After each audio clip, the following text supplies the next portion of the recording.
Are you watching what's happening in Australia? I mean, we're getting kind of like little glimpses of this, but it's unbelievable. This is what used to be a free country, right? It used to be a free country. There are 25 million people in Australia.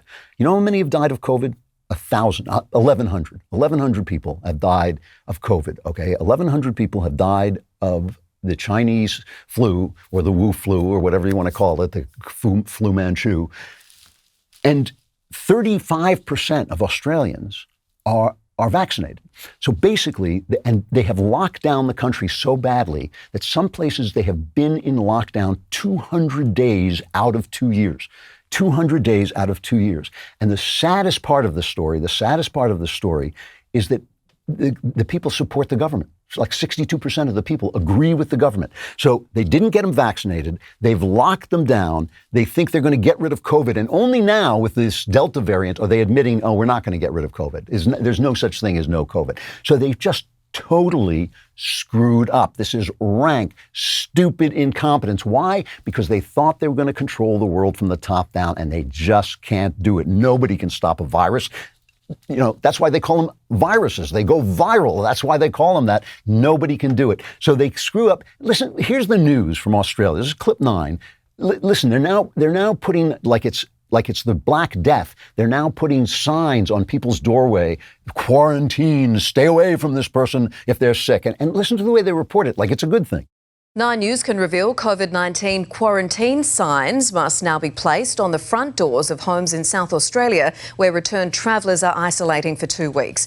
Harvey Biggs has the exclusive details for us. Now, Harvey, basically authorities hope that this will add another layer of protection. They do, Kate, and I can show you what these signs look like. They are a clear warning to anyone that those inside are completing their 14 days of isolation, and it will help mitigate the risk to potential visitors like mail and food delivery providers. But it's also hoped to provide another layer of security because neighbours may alert authorities to anyone breaking the home isolation rules.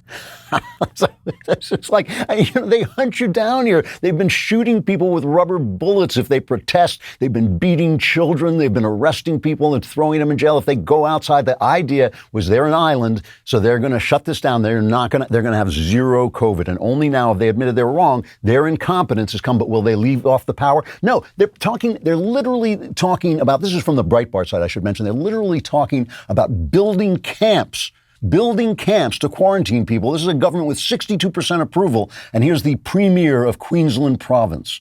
This is a commitment by the Wagner family working with the Queensland government to say to the people of Queensland, we want to keep you safe.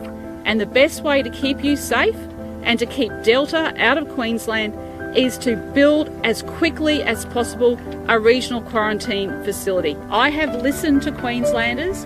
I know how much they support a regional quarantine facility to be in Queensland. They want their community kept safe. That's what they're saying to me, and we are delivering it. To keep you safe, so they're going to put you into camps. And the people are going, yeah, that's a good idea. Good idea, mate. Good idea, mate. You know, in New South Wales, the province of New South Wales, the chief health officer is Dr. Kerry Chant, I guess her name is pronounced. This is going to be cut 12. And she says after they start to let people out, they said it's not going to be freedom. We're not going to have freedom. They actually said that. But we are going to have contact tracing, so they will be able to know wherever you go, so anybody who gets sick, they're going to be able to find out who they got it from and trace you down. If you go into a pub, they're going to track you down. Take a look at this. We will be looking at what contact tracing looks like in the New World Order. Yes, it will be pubs and clubs and other things if we have a positive case there.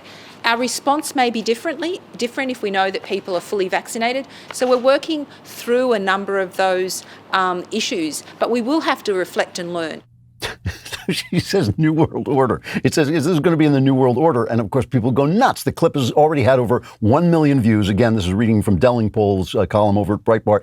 He says the clip has already had over 1 million views, causing Twitter to issue a Snopes-style fact-check correction headlined, "Unfounded claims about the New World Order conspiracy theory are shared after an Australian governmental official used the expression during a press conference on Thursday." Twitter goes on to libsplain that there is nothing remotely dubious about this perfectly innocent phrase. Fact checkers have regularly debunked claims connected to the conspiracy theory.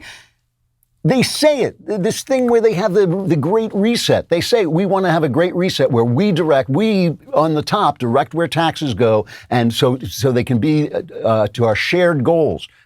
Our shared goals. That's not you and me. That's them. That's their shared goals. So the woman comes out and says, yes, we're building camps and we've shut you in your home and we're having a new world order where we'll follow you all the time. And Twitter's saying, yeah, but it's not the new world order. It's just following you all the time and putting you in camps. It's not like there's some kind of new world order. And again, they don't have to conspire. They all want the same thing. Luckily, this will never happen here because they've told us they value our privacy so much. Grabien has put together a montage of American officials assuring us, this is going to be number 2, American officials assuring us that they value our privacy so much that they will never have, for instance, a vaccine mandate.